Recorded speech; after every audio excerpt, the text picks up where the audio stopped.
Alors, avant le confinement, en sciences, nous avions travaillé sur la notion de ovipare et vivipare. Donc, on avait eu le temps de terminer, mais je vais vous faire une petite séance pour que vous puissiez en parler avec votre enfant et qu'il n'oublie pas surtout. Donc, ces mots-là sont très compliqués, mais il faut quand même les dire. Après, si votre enfant retient, tant mieux. S'il ne retient pas, tant pis, il retiendra plus tard. Donc, je rappelle, ovipares, ce sont les animaux qui pondent des œufs. Donc, le bébé va se développer dans l'œuf. Et vivipares, ce sont les animaux où le bébé va se développer dans le ventre de la maman. Donc, nous avions classé les animaux en fonction de ce qu'ils sont. Donc, pour ça, vous prenez un animal, par exemple la poule. Donc, à ton avis, est-ce que la poule pond des œufs ou non? Donc, oui, la poule pond des œufs, ça c'est sûr.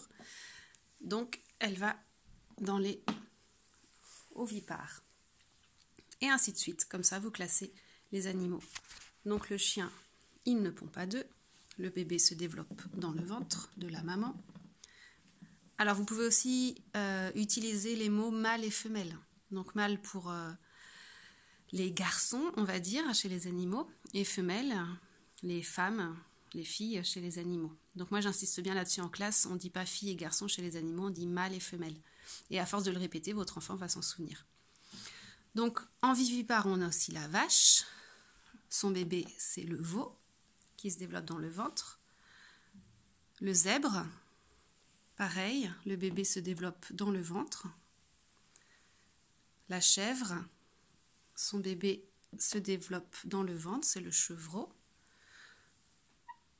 La truie, donc la truie, c'est la femelle du cochon. Donc, son bébé, le porcelet, se développe dans le ventre.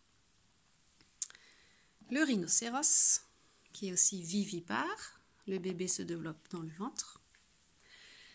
Et ensuite, alors j'ai écrit des petits noms d'animaux parce que je n'avais pas assez de figurines. Donc le canard, il pond des œufs, il est ovipare. Le pigeon, que l'on voit très souvent en ville, il pond des œufs, il est ovipare. Le poisson, dans la mer, dans l'océan, il pond plein d'œufs. Il est ovipare. Le requin, c'est aussi un poisson. Le requin pond des œufs. Vous pouvez aller voir sur internet à quoi ressemble un œuf de requin. C'est assez impressionnant. Le serpent, c'est la famille des reptiles. Le serpent pond aussi des œufs. Il est ovipare. Et je vous ai mis la chauve-souris. Parce que la chauve-souris, les enfants auraient tendance à dire comme elle a des ailes et qu'elle vole, elle pond des œufs comme les oiseaux. Eh bien non, la chauve-souris, ce n'est pas un oiseau. La chauve-souris, elle est vivipare. Son bébé, se développe dans son ventre. Et donc, on pourrait rajouter les vivipares, c'est ce qu'on appelle les mammifères. Donc, j'avais parlé de ce mot aussi en classe.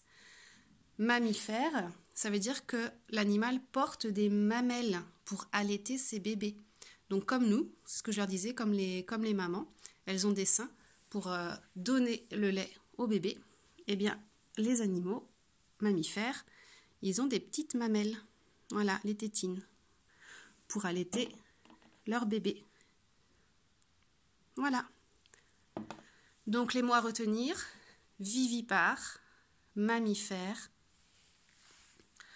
ovipare. Voilà.